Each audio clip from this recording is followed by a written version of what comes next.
일본 영화 감독의 거장 고레에다 히로카즈 감독이 한국의 배우이자 가수인 아이유를 보고 눈물을 흘렸다고 하는데요. 한국에 봉준호 감독이 있다면 일본에는 고레에다 감독이 있다고 일본에서 말할 만큼 영화계의 거장이라고 합니다.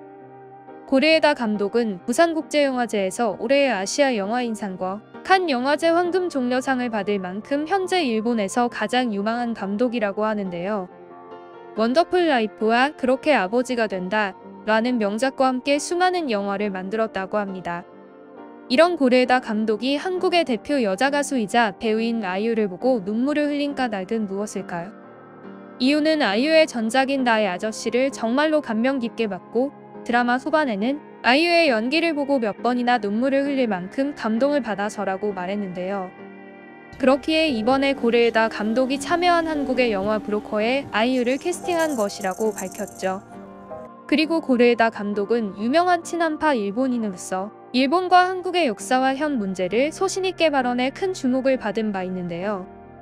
한 번은 자신의 어머니가 일본의 과거사 문제에 대해 한 말 중에 욕심부리지 말고 한국과 대만을 먹는데 그쳤다면 좋았을걸 이라고 했다고 합니다. 고레에다 감독은 이 말을 듣고 일본인들은 가해의 기억은 잊은 채 피해의 기억밖에 없구나. 일본 국민 개개인의 수준이 이러니 일본사 전체도 반성하는 태도를 보이지 않는구나 라고 말하며 일본인은 정말로 역사를 배우지 않는 민족이다 라고 자신이 출판한 자서전에 소신있는 발언을 적었다고 합니다. 그와 더불어 한 인터뷰에서도 일본의 영화계에 대해서 냉철한 비판을 한 적이 있는데 한국과 일본의 영화 수입 배분을 비교하며 일본은 열심히 땀을 흘려 만든 제작사에게 공평하게 배분이 되지 않는다. 중간에 배급사나 투자자 등으로 빠져나가 실질적으로 열심히 일한 사람은 정말로 적은 페이를 받으며 일한다. 그러나 이와 반대로 한국은 흥행 수입을 공평하게 분배하며 가장 땀을 흘린 제작사 역시 만족할 만한 수준으로 벌어들인다. 이런 점 때문에 한국의 영화 제작사들은 다음 작품을 더 공들여서 준비할 수 있는 반면 일본의 영화 제작사는 그렇지 못하게 되니 영화 수준의 격차가 점점 더 벌어지는 것이 어찌 보면 당연하다와 같은 말을 한 적 있죠. 이렇게 친한파인 고레에다 감독은 부산국제영화제에서 영화배우 송강호와 배두나 강동원과도 인연이 다 꾸준히 교류를 해오다 이번 6월에 개봉하는 브로커에서 같이 작품을 진행한다고 밝혔습니다. 브로커는 세계적인 거장인 고레에다 감독을 필두로 연기력으로 인정받은 송강호와 강동원, 배두나 그리고 상업영화 참여에는 처음이지만 드라마에서 이미 그 연기력과 대중성을 인정받은 아이유가 같이 참여해서 아직 개봉 전임에도 세계적인 기대를 받고 있는데요. 코로나로 3년 만에 열리는 제75회 칸 영화제에서도 경쟁 부문에 초청되었다고 하니 그 기대가 정말 어마어마한 것 같네요. 더욱이 세계적으로 유명한 칸 영화제에 한국의 영화가 무려 5편이나 선보인다고 하니 한국 영화 시장의 성장세가 더더욱 두드러지는 것 같습니다.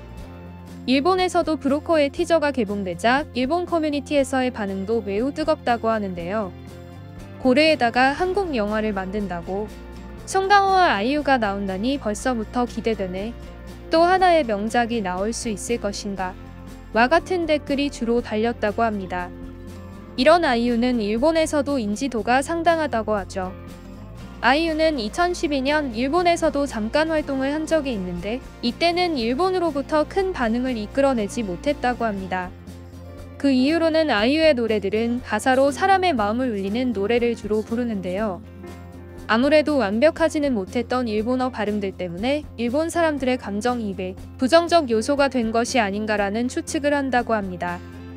하지만 그 후 한국에서 드라마 활동을 병행해 나의 아저씨와 호텔 델루나를 통해서 일본 사람들에게 잘 알려지게 되었고 이런 점 덕에 한국의 배우이자 가수로서 일본에서도 인지도가 상당하다고 하네요. 이와는 반대로 오히려 크게 활동한 적이 없었던 중화권이나 동남아에서의 아이유는 상당히 인기가 많다고 하는데요. 중국과 대만 등에서 선호하는 한국 가수 1위에 오른 적도 있고 인도네시아, 싱가포르, 태국, 대만, 중국 등 코로나 이전까지 매년 꾸준히 단독 콘서트를 개최할 정도로 인기가 뜨겁다고 하니 정말 대단한 것 같네요. 옛날에는 한국이 일본의 문화 시장을 배우고 따라가는데 급급했다면 이제는 K-팝과 영화, 드라마 등을 일본에서 배우고 따라하는 시대가 된 것 같아 한국의 발전이 더욱 체감이 되고 앞으로도 이런 상승세를 꾸준히 이어나갔으면 좋겠습니다. 이상 영상이 재미있으셨다면 구독과 좋아요 부탁드리면서 이만 물러가 보도록 하겠습니다. 시청해주셔서 감사합니다.